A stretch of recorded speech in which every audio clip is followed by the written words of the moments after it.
Well, hey everybody. Welcome back to World History. Um, this always makes me laugh doing this, so I appreciate your guys' patience and watching in on the video. We are taking a look at these questions, the classical period learning target questions there, to kind of get an idea. Now, remember, you can use these if you're in Sharpe's class on your test, or you're gonna have to kind of write these all out on your own on a separate sheet of paper, but you would be able to use these if you'd like. So let's get down to work. Question number one, political question. So, how did Persia centralize its government and how did it influence the other classical period civilizations? And we talked about in class just how important it was for Persia to figure out how to keep centralization over such a large empire. All right. And so um, it was his use of spies. It was the king's use of spies to ensure that those who were in charge of his 23 satrapies or provinces um, were following his wishes. Remember, if they were to go out and his governors didn't follow his instructions, his rules, his laws, um, that you never knew what people around you were were a spy. And then obviously a lot of grave consequences would occur if you crossed the king of all kings. So that is that. And then also, how did it influence the other classical period civilizations? And in this idea of being able to break up such a large empire into smaller provinces, states, or whatever, was essential to them being able to run it.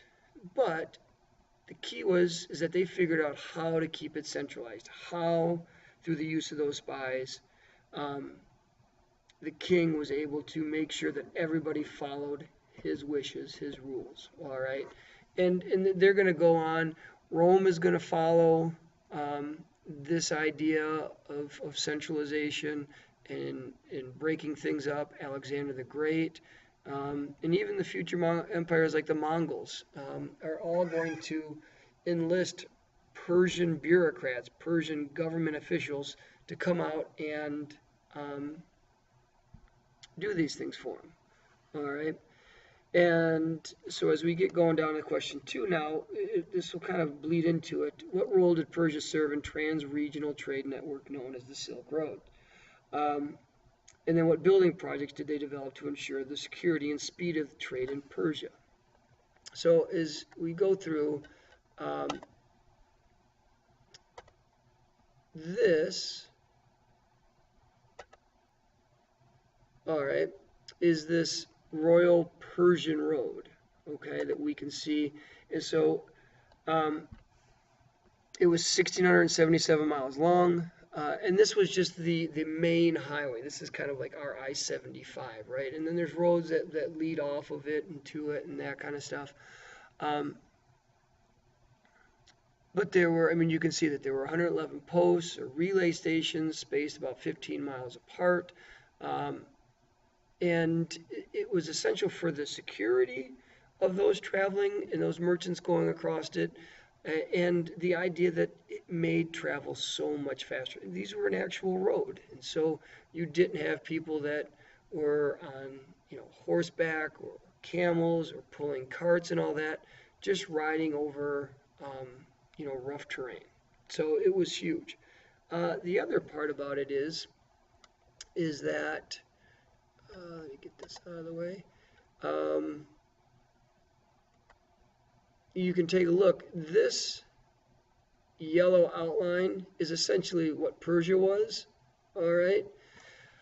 It's in the middle between this gray part over here, which is going to be Rome.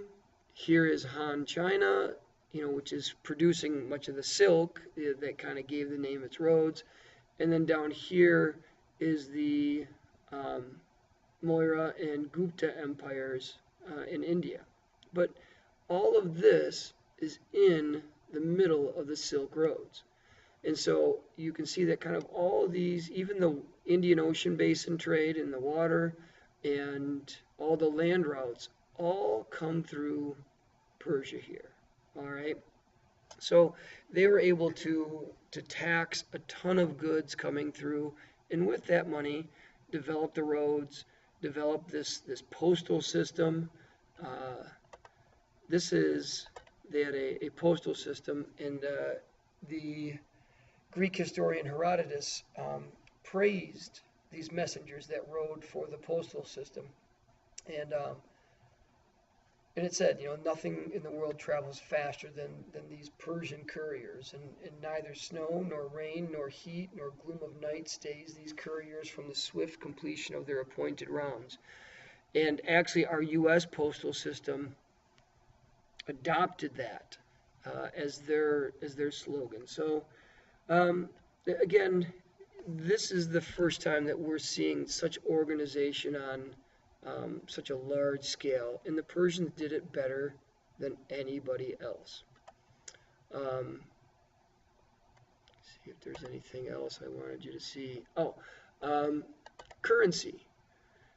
You can see this is Persian money here, very detailed. It was weighed out, very close to, weight for every single coin.